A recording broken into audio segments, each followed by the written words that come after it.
Hello नमस्कार दोस्तों, welcome back to my YouTube channel. मैं इस वीडियो में एसएससी एमटीएस हवलदार का प्रीवियस ईयर पेपर से मैथ के मोस्ट इंपोर्टेंट क्वेश्चन डिस्कस करने वाला हूं इस वीडियो में। तो वीडियो को एंड तक बने रहिएगा। सभी क्वेश्चन इंपोर्टेंट हैं जो पूछे जा सकते हैं आपके एग्जाम में। अगर आपने अभी तक हमारा चैनल सब्सक्राइब नहीं किया है तो कर लीजिएगा और प्लीज़ वीडियो को लाइक कर दीजिएगा। पहले क्वेश्चन का आंसर बताएंगे आप सभी। ऑप्शन आपको दिखाई दे रहे होंगे, ये ऑप्शन है और आपको पहले क्वेश्चन का आंसर बताना कॉमेंट में। 5 वर्ष पहले 4 लड़कियों की औसत आयु 7 वर्ष थी। एक नई लड़की के शामिल होने पर वर्तमान आयु 13 वर्ष हो जाती है। तो नई लड़की की वर्तमान आयु कितनी है? तो सिंपल सा क्वेश्चन है, इसे तरीके से करोगे तो आसानी से कर पाओगे। 5 वर्ष पहले 4 लड़कियों की औसत आयु दे रखी है 7 वर्ष, ठीक है। तो 4 लड़कियों की है तो इनका योग निकाल लेंगे। 5 वर्ष पहले का 5 वर्ष पहले का योग निकाल लेंगे तो 4 से मल्टीप्लाई कर लेंगे 7 को, 7 चौक 28। तो इनकी एज 28 हो गई, ठीक है। 28 मतलब इनका योग है 4 लड़कियों का और ये 5 वर्ष पहले का है।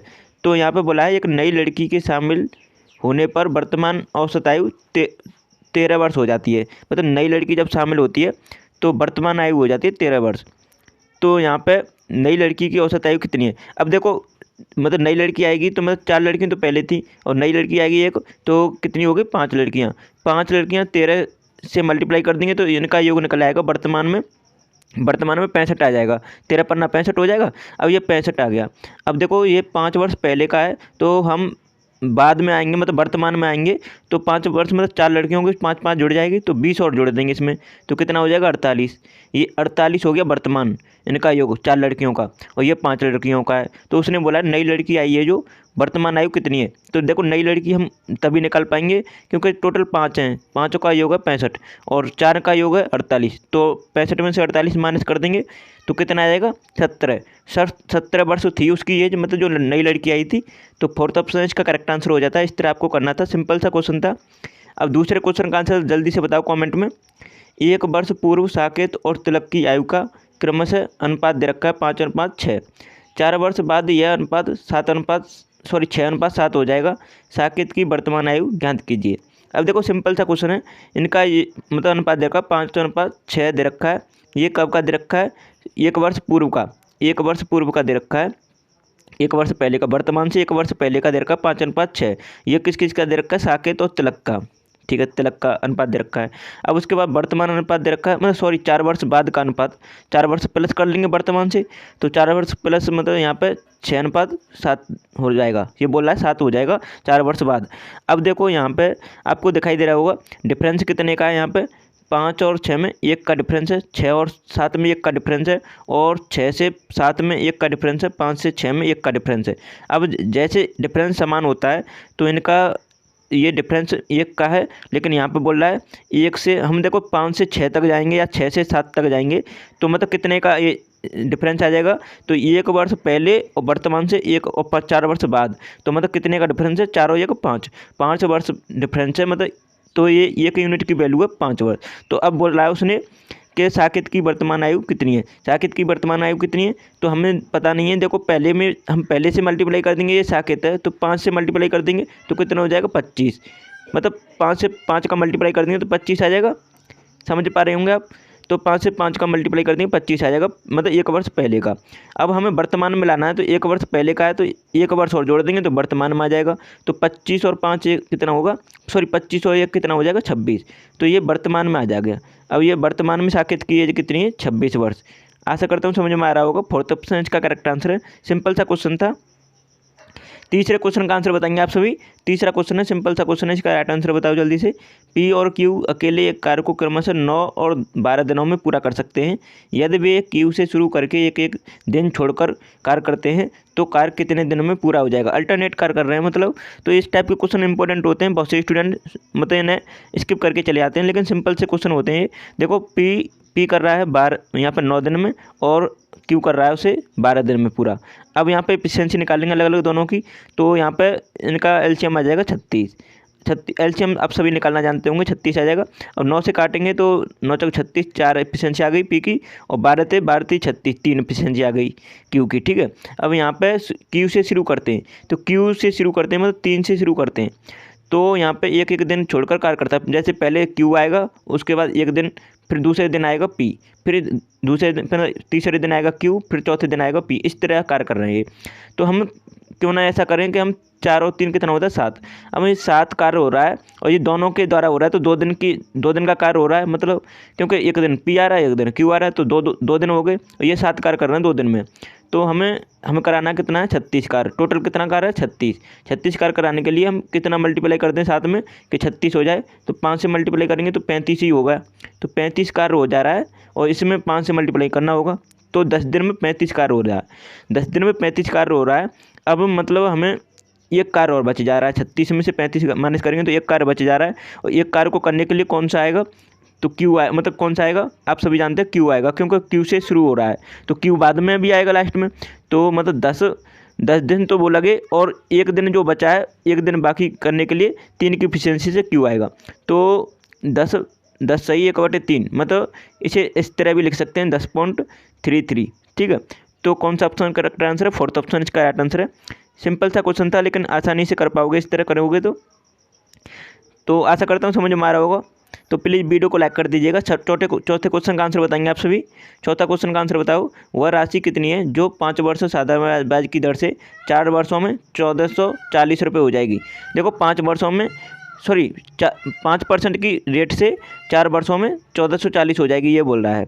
तो ये मिश्र धन को भी बोल रहा है, न कि मूलधन। तो हमें मूलधन तो पता नहीं है इसमें, लेकिन हमें रेट दे रखी है और ईयर दे रखी है, टाइम दे रखा है। ठीक है, तो इनका टाइम का मल्टीप्लाई मतलब रेट में करेंगे तो कितना हो जाएगा, तो 5 × 20 मल्टीप्लाई कर दो, 20% आ गया टोटल। अब 20% ये हमें किसका निकालने हैं, मूलधन तो पता नहीं है, तो हम 100 पे कर लेते हैं। तो 100 पे 20%, मतलब 100 + 20 और कर लेंगे, तो 100 + 20 और जोड़ लेंगे। ठीक है, क्योंकि 100 का हम 20% निकालें तो 20 ही आएगा ना, तो 100 + 20 कितना होगा, 120 होता है। अब 120 यूनिट की वैल्यू दे रखी है 1440, क्योंकि आप सभी जानते हैं मूलधन हमने माना था 100। अब उसमें हम 20 उसकी इंटरेस्ट आ रही है, तो 20 और जोड़ देंगे तो मिश्र धन हो जाएगा। तो 120 आ गया, 120 मिश्र धन, लेकिन इसमें बोला 1440 है मिश्र धन, तो हमें 120 यूनिट की वैल्यू दे रखी है 1440। तो हमसे पूछा है उसने वह राशि कितनी है, मतलब मूलधन कितना है, हमने माना था 100, तो 100 से मल्टीप्लाई कर लो। तो इसे काटेंगे आप तो 12 बार कट जाएगा, 1200 आ गया इसका करेक्ट आंसर। तो 1200 इसका करेक्ट आंसर हो जाएगा। तीसरा ऑप्शन इसका करेक्ट आंसर। इस तरह आप सॉल्व कर सकते हैं, सिंपल सा क्वेश्चन है। अब 5वें क्वेश्चन का आंसर बताओ, किसी वस्तु के अंकित मूल्य से 20 रुपये कम भुगतान करने पर कोई व्यक्ति 25% छूट प्राप्त करता है, उसने कुल कितनी राशि रुपये में भुगतान किया। अब देखो सिंपल सा क्वेश्चन है, अगर इसे समझने की कोशिश करोगे तो आप देखो क्या है, 25% की फ्रैक्शन वैल्यू आप सभी जानते हैं 1/4 होती है।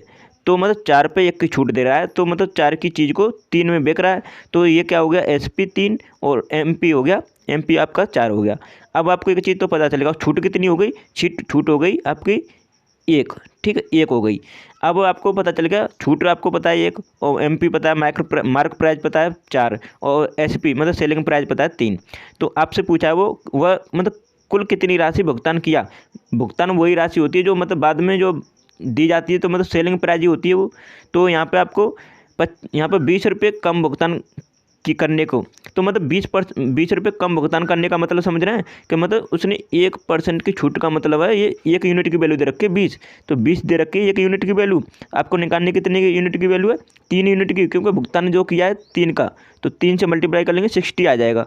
सिंपल सा क्वेश्चन था, आसानी से कर पाओगे अगर इस तरह समझोगे तो। ठीक है, तो अगर आपको एक बार में समझ में नहीं आ रहा दोबारा देख लेना वीडियो को। मैं आपको बहुत ही सिंपल तरीके से और बहुत ही शॉर्ट तरीके से करा रहा हूँ, जो आप आसानी से एग्जाम में टाइम की बचत कर सकते हैं इस तरीके से करोगे तो 60 रुपये इसका भुगतान करेगा। फोर्थ ऑप्शन इसका राइट आंसर हो जाता है।